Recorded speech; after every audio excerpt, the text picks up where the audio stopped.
Hello everyone, welcome back to this tutorial. This is Huazheng Wang. I am a PhD student from University of Virginia, and it is my great honor to cover the next section of this tutorial, efficient exploration in complicated real-world environments. In previous section, we have covered several classical exploration strategies for both stochastic bandits and linear bandits. These classical algorithms has very good theoretical guarantees in terms of regret. However, in many real-world environments, there are directly applying this classical exploration strategies may not give us satisfying performance, and we are motivated to explore how to design more efficient exploration strategies that can leverage problem-dependent unique properties. So in this section, I'm going to cover three different directions in this line of research. The first direction is called collaborative bandit learning, where the research focus is in a multi-user environment, and the goal is to design efficient exploration strategies that leverage the user dependency structure. The second direction is how to design exploration strategy for problem with low rank structures. And the third direction is how to combine offline historical data to warm start the algorithm and so that to reduce the exploration. So let's get started with the first line of research, collaborative bandit learning. Here, the problem studied a multi-agent linear bandit setting where the bandit algorithm is serving n users, and each user has his or her own unknown preference parameter theta. So how to solve this multi-agent linear bandit problem?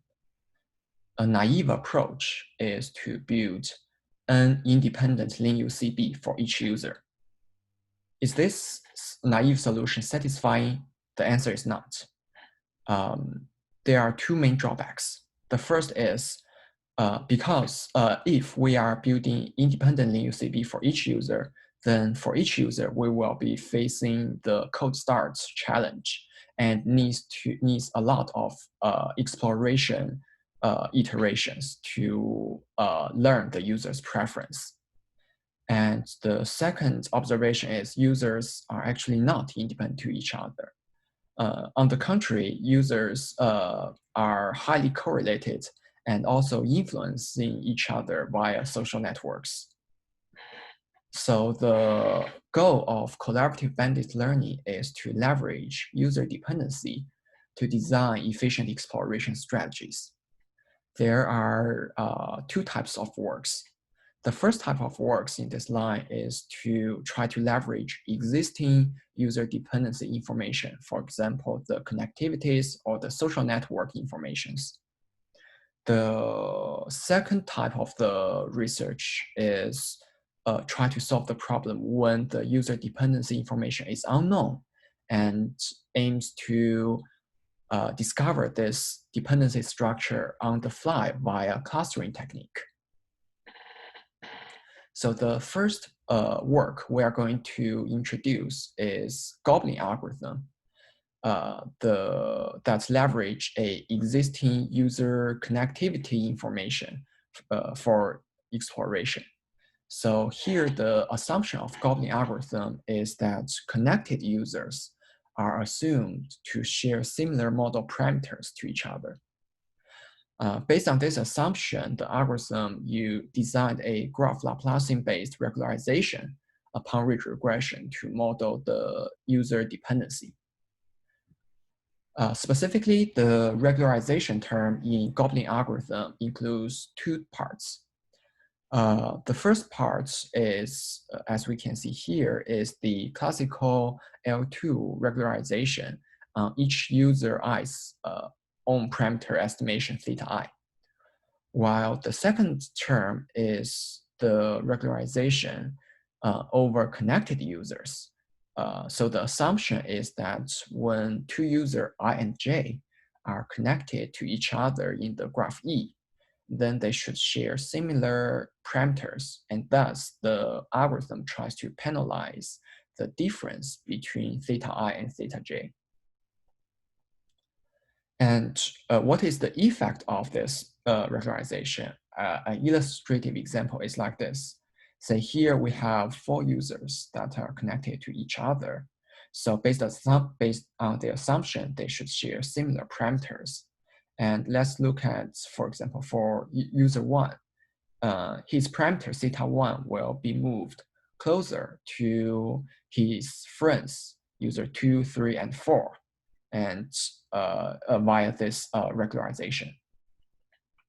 So how Goblin algorithm really implements this regularization? So the idea is to encode the graph Laplacian matrix in the context vector and formulate this problem as a dn-dimensional linear CB, where the d is the dimensionality of the context vector x and each user's own parameter theta, and n is the number of users. So here is how Goblin algorithm encode the context vector x tilde for certain user u and certain item a. And based on this construction, Goblin algorithm is essentially optimizing towards a linear CB problem with underlying parameter theta star equals to this. So essentially, it's a projected vector of every user's a concatenation of n users' true parameters, their own theta star. And based on this formulation, the algorithm used ridge regression to estimate the parameter theta star. And here is the closed form estimator of the ridge regression. So what is the benefit of Goblin algorithm comparing to building an independent linear CB for each user? Let's look at the regret of Goblin algorithm under 2 extreme cases. So for the first case is when the graph is an empty graph, that is, users are independent to each other. In this case, Goblin algorithm is equivalent to building independently estimate an linear CB for each user, because users are disconnected to each other. And the regret is in the order of n square root of t log e n over t over n. And the second extreme case is when the graph is a complete graph. That is, every user is connected to each other. In this case, the underlying environment is fully connected, and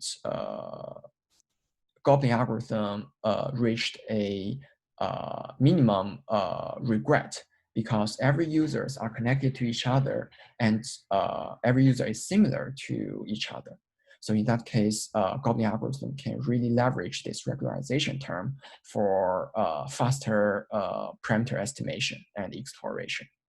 In this case, the regret of Goblin algorithm is in the order of n square root of t log e t over n squared.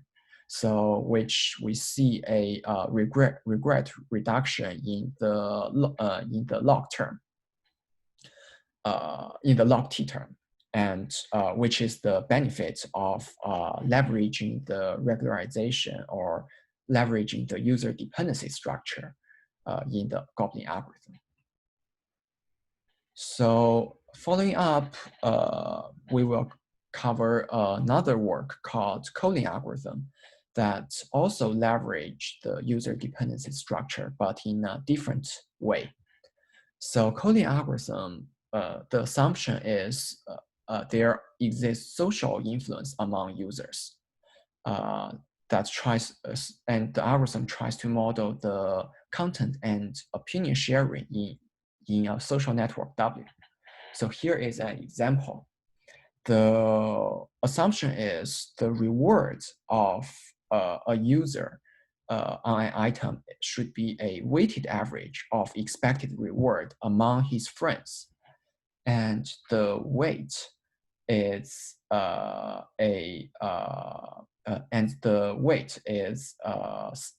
is this Wij that sums up to 1.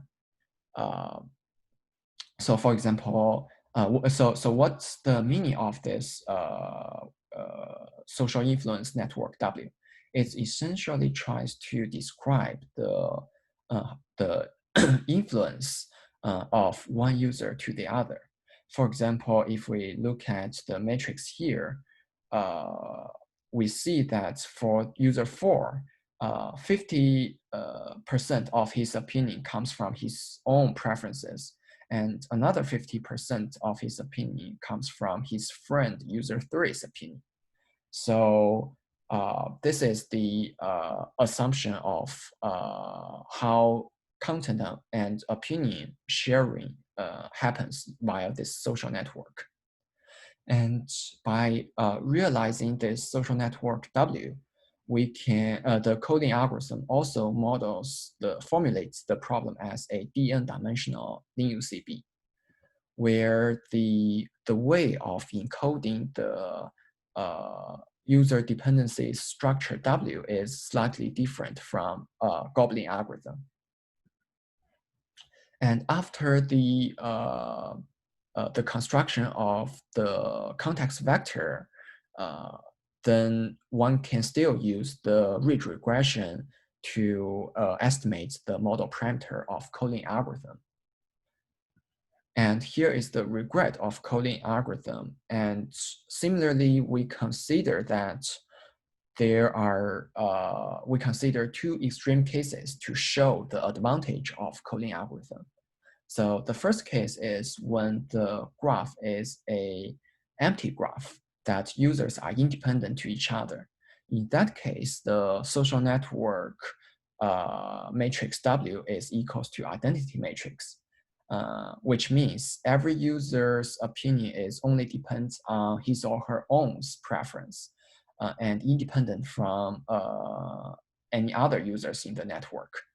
In this case, the regret is similar as building an independent LinUCB in the order of n square root of t log e t over n.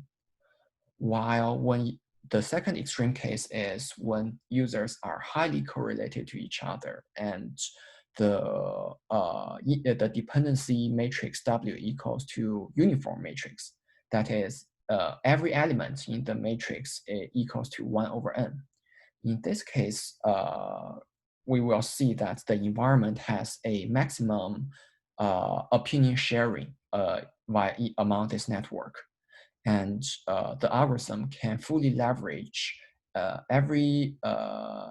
not only every user's own opinion, but also his or her friend's opinion in the social network, and achieves a much smaller regret in the order of n square root of t log e t over n square. And the reason is because when W is uniform, that is, all users are uniformly connected to share, this summation of Wij squared term is the minimum that equals to 1. So, so as for now, we have introduced 2 different algorithms that tries to leverage the existing user dependency structures. While they enjoys regret reductions when this dependency structure really exists, major limitation drawback of this type of algorithm is they assume the user dependency structure is an input to the algorithm. That is, it's given ahead of the time. However, in many cases, in many real-world problems, this user dependency structure is unknown to the bandit algorithm, which motivates the second type of research in collaborative bandit learning that tries to discover user dependency structure on the fly via online clustering technique. The first paper in this line of online clustering of bandits is a club algorithm, which adaptively cluster users into groups by keep removing edges between users.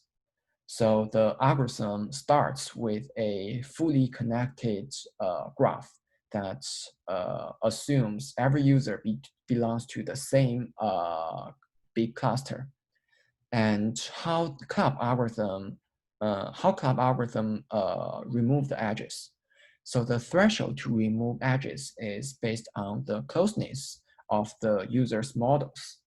So here is the threshold to remove an edge. The idea is that when two connected users, I and J, model theta I and theta J are different, and the difference is larger than a certain threshold, that means the two users are really different from each other and they should be disconnected. And here is an illustration that after the algorithm remove edges, it will try to re-identify the clusters. For example, after removing the edges, now we form two clusters between the four users. And after that, the algorithm tries to build independent LinUCB for each cluster. And within each cluster, the LinUCB actually aggregates every user's historical data to build one and use one linear regression to estimate the parameter for this cluster. And the regret of the algorithm is in the order of square root of mt log t, which reduces the regret from n, which reduces the regrets in terms of a coefficient from m to from n, which is the number of users, to m, which is the number of clusters. So intuitively, the benefit of club algorithm is that it can correctly aggregate data or observations within the same cluster, so that each cluster can, within each cluster, there are more observations and enjoys faster convergence. And there are also some following up works in this line of online clustering of bandits. The next work we are going to introduce is called Coffee Bar, which is inspired by collaborative filtering and tries to do co-clustering on both users and items. So the main idea of Coffee Bar is that each item cluster should be associated with its own unique user cluster. So here is an example. Suppose for the financial news article cluster on the left-hand side, we may find a clustering that user 1 and user 3 share similar opinions on this financial news clusters, while user 2 and user 4 forms another user cluster that shares similar opinions on this specific item clusters. And if we change the item cluster to sports news, the user clustering may look different. And this is this is the motivation of Coffee Bar algorithm. So how the algorithm really achieve this unique clustering, unique user clustering for different item clustering. So the way of building user clustering for Coffee Bar is the same as club. while the idea to build item clustering is unique. That is, for 2 items, for a specific user I, the algorithm tries to form a neighboring user set based on the closeness of their opinion.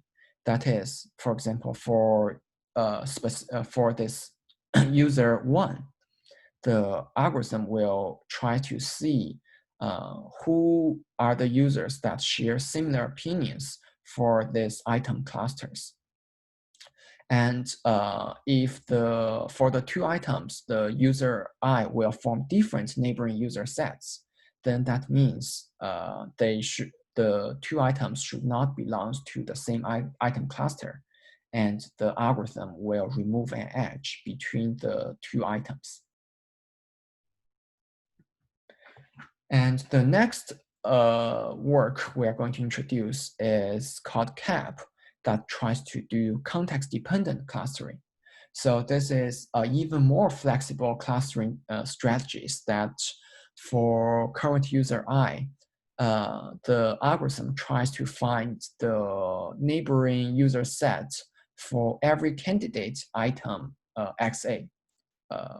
And then once finding this user set, the algorithm will aggregate the historical rewards or the prediction within the user clusters, and to ask to build, for example, to build linear UCB for this specific user cluster corresponding to candidate item XA, and use the group's wisdom to predict reward and forms UCB for this candidate item. So different from previous algorithm that generates static user clusters, this algorithm will actually generate dynamic clusters for every candidate item. So next, we will going to introduce the second line of research in this design efficient exploration strategy for complicated environments. That is how to explore for low rank structures. So the first work we will introduce is called particle Thompson sampling, which studies a problem under probabilistic matrix factorization framework. In this framework, we have on the row side, we have n different users, and on the column side, we have m different items. And both the user latent factor and item latent factors are unknown. And the goal is to use this matrix factorization framework to estimate the unknown user and item latent factors. So the generation of the, so here is the generative model of the probabilistic matrix factorization framework, where UI is the user latent factor, is the latent factor for user I, and VG is the latent factor for item J. So the algorithm employs particle filtering for online Bayesian parameter estimation. And based on the parameter estimation, it used Thompson sampling for exploration. And we will not cover the technical details of how to do the particle filtering for parameter estimation. And instead, let's discuss about the regrets of this algorithm. So the analysis of this problem, the regret of this problem is for special cases where the elements in U and V belongs to a discretized parameter space that are D different options from D to D and close and then up until 1, where 1 over D is an integer. So the regrets of this particle Thompson sampling algorithm under this special cases is in the order of log t over delta square, where delta equals to d square is the gap between the best and second best rewards. So as we know, this is what we call by a problem-dependent or gap-dependent regret bound in the order of log t. And essentially, based on this discretized parameter space assumption, the problem is n times m rank 1 problem, and which makes the regret analysis doable. So for this specific rank 1 problem, there is another work that tries to improve, that enjoys a better regret. The work is called rank 1 bandits. So it's a similar matrix factorization framework where the rewards for a specific cell Rij equals to Uit times Vjt. And in this problem, the latent factor Ut and Vt are sampled from unknown distribution every iteration. And the key reason this algorithm enjoys better regret is because of their improved exploration strategy. So their algorithm is a explore then eliminate algorithm, which maintains the upper and lower confidence bound of rewards for each row and column. So the exploration strategy for this rank 1 bandits is to randomly explore not so bad row and column for every stage. And after the exploration, the algorithm tries to eliminate the rows and columns if its upper confidence bounds on the reward is even worse than other rows or columns lower confidence bound. In that case, such row or column can never be the best row or the best column. So in that case, it will never really generate the best reward for an item. And it is safe to eliminate those row or columns. So the regret of this rank 1 bandits is improved to log t over delta, which is improved from 1 over delta squared to 1 over delta in this paper. And the next work we will introduce is called hidden Lin UCB, which is also built on a matrix factorization frameworks that tries to estimate both user and item factors. And the motivation of hidden Lin UCB is in this way. The assumption is that when in a linear bandit problem, there may be some important features that is unknown or unobserved to the bandit algorithm. For example, here, the full feature set is assumed to be the concatenation of XAT and VAT, while the VAT part is the hidden feature that is known to the environment but unknown to the learner. So the bandit algorithm needs to estimate both unknown user preference parameter theta and also the hidden feature or the item factors V. And the source of uncertainty in confidence bound estimation comes from the both unknown factors. So the algorithm of hidden Lin UCB use alternating least squares for parameter estimation, and their exploration strategy considers uncertainty from two factors, where the both factors are in a similar form of Lin UCB. And the first uncertainty, the first exploration term is the uncertainty of user preference theta estimation. And the second uncertainty terms is the uncertainty from hidden feature V's estimation. So in that way, the algorithm designed a linear CP style exploration strategies to adapt with this matrix factorization framework.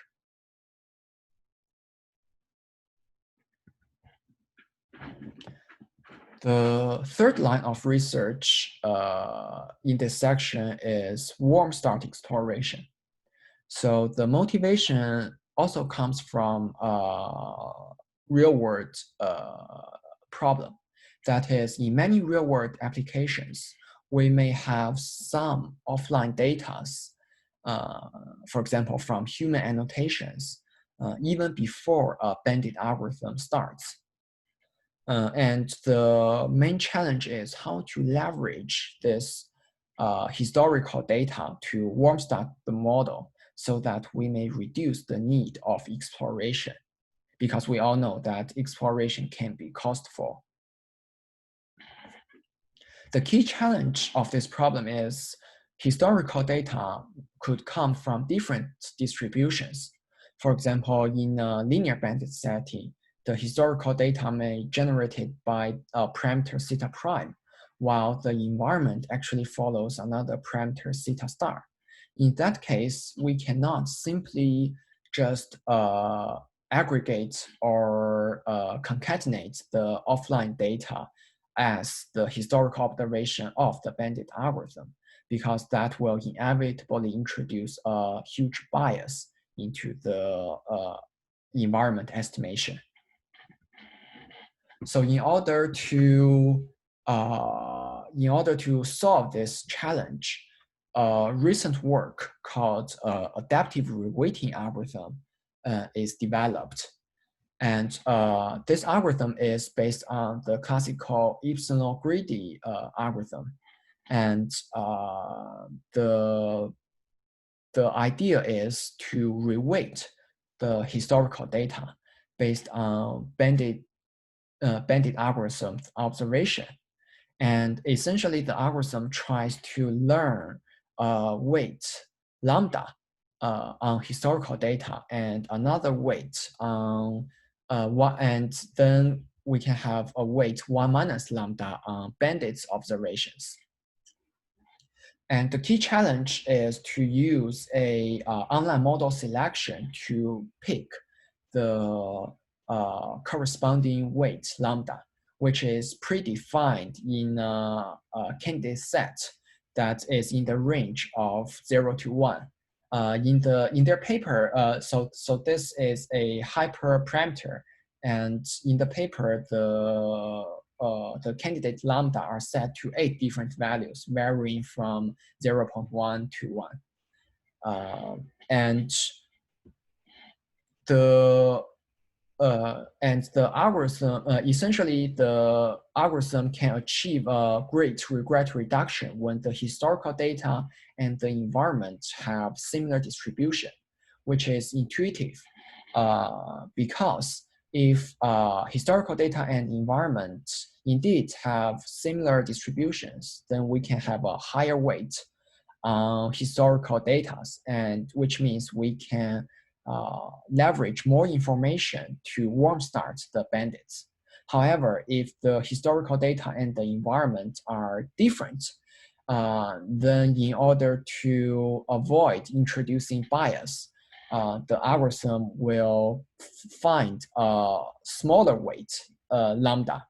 And in that case, the historical data won't be very helpful to reduce the regret for the bandit algorithm. And now we want to raise some open questions in this line of research that we feel are important future works. So the first open question is, what is the problem-related or specifically structure-related regret lower bounds for this specific efficient exploration algorithms? So previously we we discussed different structures, for example, user dependency structure, low rank structure, or using offline data. And our question is essentially, did current algorithms we introduced, for example, the ones we introduced, fully utilize the information in the problem structure? If so, for example, if we can find a matched lower bound in terms of this problem, a matched lower bound and upper bound in terms of this structure, then we can safely say that the algorithm indeed utilize the information in the structure as much as possible, and is indeed the most efficient exploration strategies. So another open question is, another law of future works is to study efficient exploration for other structures in real world problems that we didn't cover in this section of the tutorial. For example, there are many recent works in the line of online sparse bandits that tries to leverage the sparse structures in exploration, and also how to leverage the structures in ranking problems for exploration, etc. Here are the references for this section, and feel free to ask any questions in the live chat or in the QA sessions. And let's take a break now and move on to the QA sessions in the Zoom. Thank you.